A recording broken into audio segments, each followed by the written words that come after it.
Hey everybody, welcome back to No Drummer News. It's Adam22 here with your man AD. Let's get right into these stories. So, video surfaced of Uzi almost fighting a fan in what appears to be a high-end clothing store. In the clip, Uzi comes charging around a corner while a woman tries to grab him and stop him. The woman is reportedly not JT and instead is Uzi's stylist. It appears the whole confrontation started after one of the men asked to take a picture with Uzi and the Philly native turned him down. Yo, bro, leave it alone, bro. Just leave it alone. Just leave it alone, bro. Do this shit, bro. You wanna fight? You wanna fight? You wanna fight? Guapo's friend seems upset by his action, saying, "Stop it, bro. That's what you get for trying to be a groupie." As this nigga Uzi Vert trying to fight Guapo Sensei to God. Bro, stop it, This bro. nigga Satan the devil, nigga. Stop it, bro. Fuck out of here. Stop it, bro. Fuck out of here, nigga. Nigga try to take a picture of him, run his mouth, little That's what you get nigga. for trying to be a groupie, bro. I don't give a fuck, nigga. Should took the picture, nigga. You know who I am? He gonna be mad, bro. And when I see that nigga at the BET Awards, I'm gonna rock him. Stop it, bro. I really don't understand how a grown man is gonna ask another grown man for a photo and then get that upset when he gets turned down. To me, that is just so unbelievably pathetic. Like, I don't think there's anything wrong if you're 35 fucking years old and you wanna ask somebody for a photo. There's nothing wrong with it. I understand this is the culture we live in, celebrity, etc. People wanna get cool photos with celebrities. But if they turn you down, you gotta just take it with a little bit of grace. You look like a bitch just acting all crazy and acting like angry at somebody for not wanting to take a photo with you, especially when you should know that Uzi is the kind of person who's not really necessarily putting himself out there like that. He's not just taking a photo with every single person. You know, you gotta respect that. Like, it's so crazy to me that this dude is running around acting tough, acting like he's gonna beat Uzi up in the near future. Spoiler, you're not, because you're not getting backstage. And if you do, he's gonna be surrounded by a wall of security. I've seen him backstage. It's not like you're getting to him. I mean, this guy should just be so unbelievably embarrassed for himself. And I think ultimately Uzi comes off looking better than this other dude. Man, fuck all that.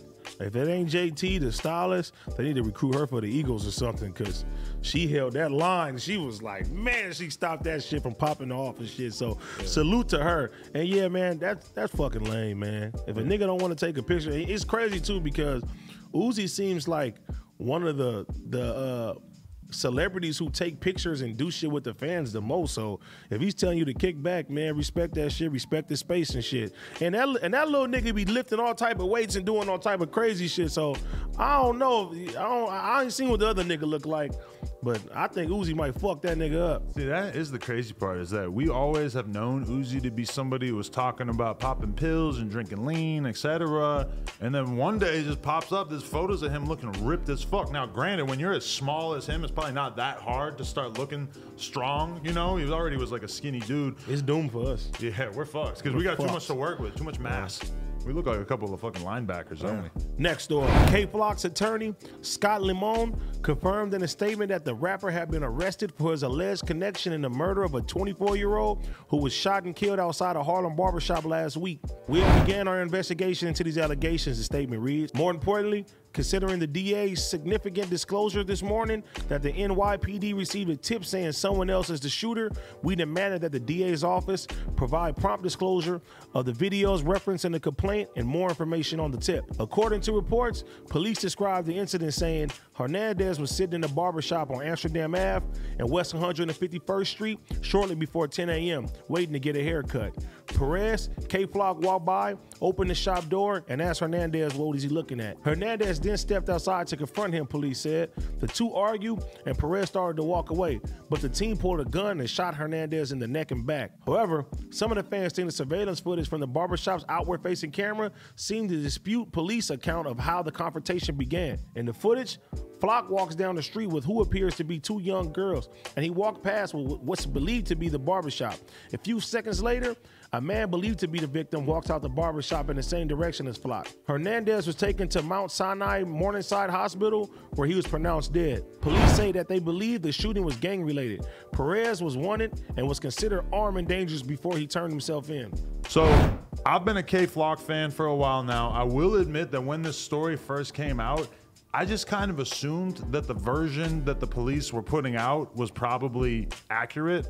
But now that I've seen this video, it appears that the cops got at least some significant details of this whole story wrong. Because when you watch it, K-Flock walks right by the barbershop, seems to notice something going on, like somebody saying his name or hollering at him or whatever, and he keeps on walking, and then the guy actually goes over and confronts him, which is apparently, allegedly, the point in which K-Flock shot the guy. Now, this is the problem, is that even if the other guy was picking a fight, this is New York City. If you even have an illegal pistol on you, you're probably getting 5 years. And if you shot somebody, I mean, you just don't see people catching self-defense cases in New York City. It's different than LA.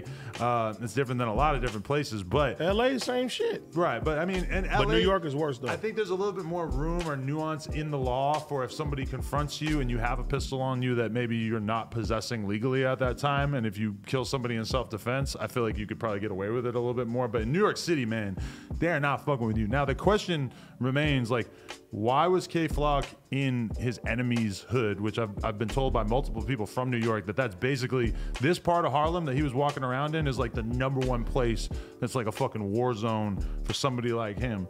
Why was he walking around there with 2 chicks or 2 young girls, actually? They look like fucking children. Why is he walking around there with a gun on him, walking by a barbershop where apparently, you know, other gang members worked or whatever? I don't really know, but I do kind of regret that I like bought the police's version of the story right off the bat, because it does seem like there might be a little bit more to this. I'm not mad if somebody has an alleged blaming on them, you know, protecting themselves. It's better to be judged than to be carried by 6. So, you know, it just seems like he wasn't the aggressor.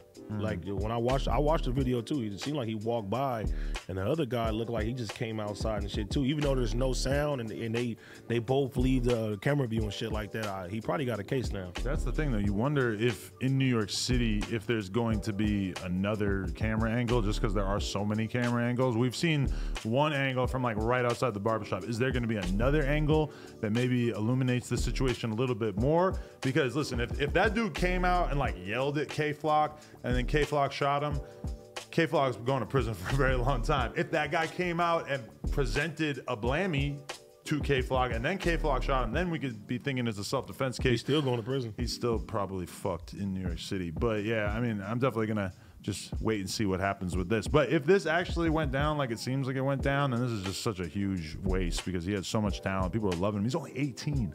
Damn. 18. Just a baby. And why the fuck was he wearing such nice clothes if he went there to shoot somebody? Which I think is a good point. Like, granted, he has a lot of lyrics that are basically kind of like, I'll kill you while rocking designer clothes, are basically like the spirit of a lot of his bars. But at the same time, I mean, I can't imagine that if he was going there to get into this kind of situation that he would have dressed like that or been with 2 random girls. Or walk past the barbershop. Yeah, I don't know. Everything about it just seems so fucking weird. YouTube, Merry fucking Christmas. Like, comment, and subscribe, and we'll be back real soon. Bang.